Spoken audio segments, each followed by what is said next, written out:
फिल्मी गुरु में आपका फिर से स्वागत है। दोस्तों, आज हम एक इटालियन हॉरर मूवी का ब्रेक डाउन करने वाले हैं जिसका नाम है द वेल। यकीन मानिए यह मूवी बेहद डरावनी और परेशान कर देने वाली है। तो चलिए बिना किसी देरी के रिकैप शुरू करते हैं। 1993 में कहानी शुरू होती है जहां लीसा नाम की लड़की बस में बैठकर संगुची नाम के छोटे से टाउन जा रही होती है। वहां उसे एक पेंटिंग को रिस्टोर करने के लिए बुलाया गया था। उसी बस में 3 और लोग होते हैं जिनसे लीसा की अच्छी दोस्ती हो जाती है। इन तीनों में 2 लड़कियां ट्रेसी और मैडिसन है और उनके साथ टोनी नाम का एक लड़का भी है। ये तीनों बायोलॉजिस्ट हैं और संगुची के लोकल जानवरों पर रिसर्च करने के लिए जा रहे होते हैं। रात तक सब लोग संगुची पहुंच जाते हैं। लीसा को उन तीनों का साथ बहुत अच्छा लगता है और वह उनसे कहती है कि काम खत्म होने के बाद सब साथ में घूमने चल सकते हैं। ट्रेसी जवाब देती है कि कुछ दिनों में उनका काम पूरा हो जाएगा और उसके बाद वे जरूर मिलेंगे। इसके बाद वे तीनों जंगल की तरफ चले जाते हैं और लीसा अपने होटल लौट जाती है। अगली सुबह लीसा बस स्टॉप पर बैठकर अपनी बस का इंतजार कर रही होती है। तभी एक आदमी उसे बताता है कि वहाँ कोई बस नहीं आती। वह आदमी पूछता है कि लीसा को कहाँ जाना है। लीसा जवाब देती है कि उसे मालविजी वाले मैंशन तक जाना है। वह आदमी अपना नाम मार्कस बताता है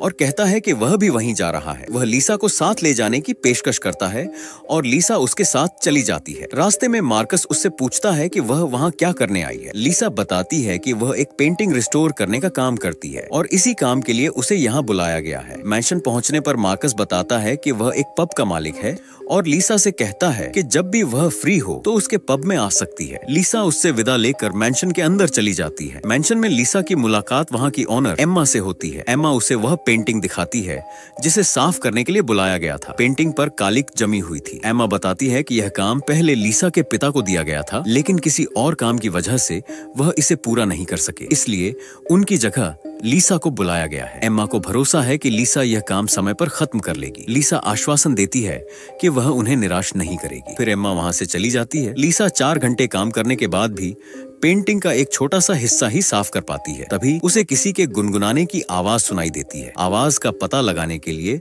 लीसा छत पर जाती है। वहां उसे एक लड़की गाना गाते हुए दिखती है। जब लीसा उस लड़की से बात करने के लिए आगे बढ़ती है तो लड़की उसे देखकर डर के मारे भाग जाती है, जैसे उसने कोई भूत देख लिया हो। यह देखकर लीसा उलझन में पड़ जाती है कि वह लड़की कौन थी और क्यों भाग गई। इधर जंगल में टोनी पेड़ पर एक साउंड डिवाइस लगा रहा होता है ताकि जानवरों की आवाजें रिकॉर्ड कर सके। तभी उसे एक अजीब सी आवाज सुनाई देती है जो किसी जानवर की नहीं लगती। वह आवाज का पता लगाने के लिए बाहर जाता है, लेकिन तभी कोई उस पर हमला कर देता है। टोनी की चीख सुनकर ट्रेसी और मैडिसन घबरा जाती है। उन्हें लगता है कि टोनी को कुछ हो गया है। मैडिसन टोनी को ढूंढने के लिए बाहर जाती है और उसे टोनी की टोपी मिलती है जिस पर खून लगा होता है। यह देखकर मैडिसन डर जाती है और वापस जाकर ट्रेसी को बताती है कि वहाँ कुछ गड़बड़ है। तभी कोई पीछे से मैडिसन को पकड़ लेता है जिससे ट्रेसी बुरी तरह डर जाती है। ट्रेसी कुछ समझ पाती इससे पहले ही कोई उसे भी मारकर बेहोश कर देता है। जब उसे होश आता है तो वह खुद को एक जेल जैसी जगह पर पाती है। वहाँ टोनी और मैडिसन भी लोहे के लॉकर्स में बंद होते हैं। वह जगह बहुत गंदी थी। चारों तरफ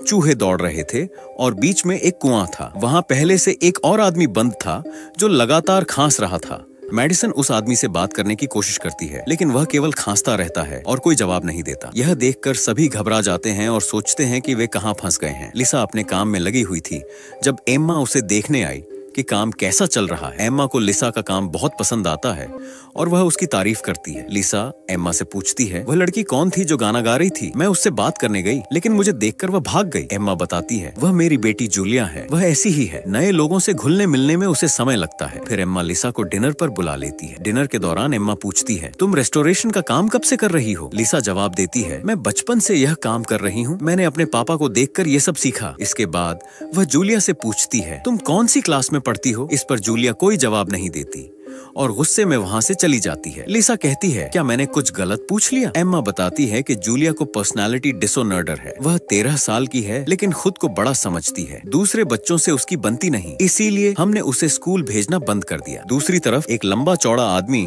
अचानक उनके सामने आता है जो मानसिक रूप से अस्वस्थ लगता है। वह अजीब सी आवाजें निकाल रहा था और जॉम्बी की तरह चल रहा था। टोनी उस पर चिल्लाकर कहता है तुम कौन हो और हमें यहाँ बंद क्यों रखा है। लेकिन वह आदमी कोई जवाब नहीं देता। वह कुएं के पास जाता है और रस्सी से बंधा एक बर्तन कुएं में डालकर कुछ निकालता है। टोनी फिर से उस पर चिल्लाने और गालियां देने लगता है, लेकिन वह आदमी गुस्से में टोनी के पास आता है और उसे बेरहमी से मारता है। बाद में वह एक बटर नाइफ से टोनी की पीठ चीर देता है और उसे उठाकर कुएं में फेंक देता है। वहाँ से टोनी की दर्द भरी चीखें सुनाई देती हैं। लिसा जब पेंटिंग को रिस्टोर कर रही होती है तो उसे एक भयानक मॉन्स्टर की शक्ल दिखती है। जब वह पेपर कटर से उसका चेहरा साफ करने की कोशिश करती है तो अचानक उसका हाथ कट जाता है। हालांकि वह बैंडेड लगाकर फिर से काम में लग जाती है। तभी कमरे में अचानक से लाइट चली जाती है और लिसा के पिता वहाँ आते हैं। वह लिसा से कहते हैं, मैंने तुम पर भरोसा करके गलती की, और फिर एक कट्टर से अपना गला काट लेते हैं। यह देखकर लिसा डर जाती है, लेकिन अगले ही पल वह यह समझती है कि यह सब उसकी कल्पना थी। इस बीच लॉकअप में पहला आदमी उन लड़कियों से कहता है कि उसे बाहर निकलने का रास्ता पता है। वह कहता है कि अगर वह बाहर निकल गया तो मदद लेकर आ सकता है,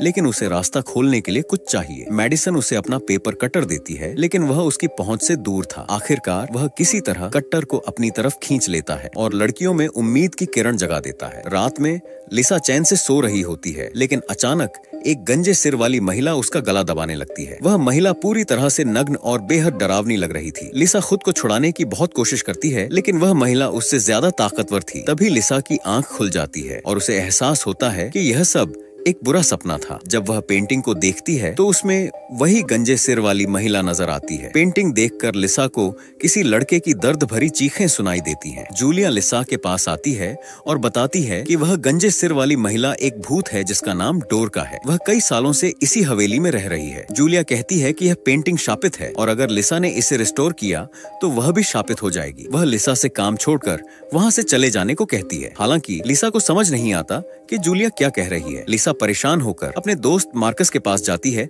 और कहती है, मुझे यहाँ से जाना है, यह जगह बहुत अजीब है और मुझे डर लगता है। मार्कस उसे समझाता है कि यह सब उसके काम के तनाव की वजह से हो रहा है। वह उसे भरोसा दिलाता है कि वह अपना काम पूरा कर लेगी और उसके पिता को भी उस पर गर्व होगा। लेकिन लिसा की बेचैनी बढ़ती ही जा रही थी। सोने से पहले लिसा तनाव कम करने के लिए दवा लेती है। तभी टब के पास किसी लड़की के रोने की आवाज आती है। लिसा पर्दा हटाकर देखती है तो जख्मी हालत में उसे मेडिसन नजर आती है। उसका एक हाथ कटा हुआ था और एक आंख भी नहीं थी। वह दर्द में रो रही थी। लिसा डरकर वहाँ से भागने लगती है। तभी अम्मा वहाँ आती है और देखती है कि नल खुला हुआ था और पानी बह रहा था। एम्मा लिसा से पूछती है, यह सब क्या हो रहा है? फिर जब वह लिसा की दवाइयाँ देखती है तो कहती है, तुम ड्रग्स लेती हो? लिसा कहती है कि उसे ब्रेक चाहिए, वह काम करने की हालत में नहीं है। लेकिन एम्मा मना कर देती है और उसे याद दिलाती है कि उसके पिता ने कॉन्ट्रैक्ट साइन किया था। अगर काम समय पर खत्म नहीं हुआ तो वह उसके स्टूडियो पर पेनल्टी लगा देगी। उधर वह आदमी आखिरकार बाहर निकलने का रास्ता खोल लेता है, लेकिन जैसे ही वह बाहर जाता है एक भयानक प्राणी उसे पकड़ लेता है। वह उसका पूरा चेहरा नोचकर उतार देता है और फिर उसे नोच नोच कर खाने लगता है। ट्रेसी को उसकी दर्द भरी चीख सुनाई देती है। उधर एम्मा को हम एक ड्रिंक पीते हुए देखते हैं जो खून जैसा दिखता है और उसके पीछे डोरका भी दिखाई देती है। अब इस हवेली के भयानक राज से पर्दा उठने वाला है। इधर पेंटिंग को साफ करते समय लिसा को एक भयानक तस्वीर दिखाई देती है जिसमें एक लड़की की बलि दी जा रही थी। तभी घबराई हुई जूलिया वहाँ आती है और उसे पेंटिंग का काम करने से मना करती है। फिर वह पूरी बात बताती है कि यह पेंटिंग 1493 में बनाई गई थी, जिसमें उस समय की सबसे भयानक घटना को चित्रित किया गया है। उन्होंने बिली नाम की एक लड़की की बलि दी थी गुरोन नाम के एक दानव को बुलाने के लिए, ताकि वह उसे अपने वश में कर सके। हम देखते हैं कि डोरका और एम्मा दोनों ही चुड़ैलें हैं जो कुछ मंत्र पढ़ रही होती हैं और गुरोन उनके सामने समर्पण कर देता है। जूलिया बताती है कि मेरी माँ ने इस श्राप को फिर से जिंदा किया था ताकि गुरोन का खून पीकर वह हमेशा जवान और सुंदर बनी रह सके। मुझे भी एक श्राप दिया गया था। उस समय मेरी उम्र 13 साल थी और तब से मेरी उम्र रुक गई है, लेकिन इस श्राप का असर आज खत्म होने वाला है। उस रात रेड मून की रात थी और आज भी रेड मून की रात है। अगर आधी रात से पहले चांद की रोशनी पूरी तरह से रिस्टोर्ड पेंटिंग पर पड़ गई तो श्राप फिर से अगले 500 सालों के लिए जिंदा हो जाएगा। जूलिया लिसा से कहती है पेंटिंग का काम बंद कर दो, लेकिन लिसा को लगता है कि वह सिर्फ कहानी बना रही है। लिसा कहती है तुम्हारी इमेजिनेशन बहुत बढ़िया है, लेकिन मुझे यह काम आज ही खत्म करना है। जूलिया उसे बताती है कि वह कहानी नहीं बना रही। उन्होंने गुरोन को खिलाने के लिए 3 लोग पकड़े हैं और उनका हुलिया बताती है। लिसा इसे नजरअंदाज नहीं कर पाती और पूछती है कि वे लोग कहाँ हैं। जूलिया उसे एक सीक्रेट दरवाजा दिखाती है जहाँ वह उसी मोटे आदमी को देखती है जो गुरोन के लिए इंसानों को पकड़ कर लाता है। वह गुरोन का कसाई है और अब भी गुरोन को खिलाने जा रहा था। तभी एम्मा जूलिया को आवाज लगाती है और जूलिया को वहां से जाना पड़ता है। लिसा अकेली अंदर जाती है और वहां से एक प्राचीन हथियार अपने पास रख लेती जाती है। फिर वह चुपके से कसाई का पीछा करती है, लेकिन तभी लिसा का पैर किसी चीज से टकरा जाता है। आवाज सुनकर कसाई सतर्क हो जाता है। लिसा एक जगह छुप जाती है। कसाई देखकर समझता है कि आवाज चूहे की थी और बिना कुछ देखे वहां से चला जाता है। फिर कसाई ट्रेसी का लॉकर खोलता है, लेकिन उसे गुरोन को खिलाने से पहले उसके साथ गलत हरकत करना चाहता था। लेकिन ट्रेसी उसके अंडों पर लात मारकर भाग जाती है, लेकिन ठोकर खाकर गिर जाती है और फिर पकड़ी जाती है। इसके बाद कसाई अपनी छुरी को गर्म करके लाता है और ट्रेसी के गाल पर लगाकर उसे टॉर्चर करता है, जिससे उसका आधा चेहरा जल जाता है। फिर वह उसे उठाकर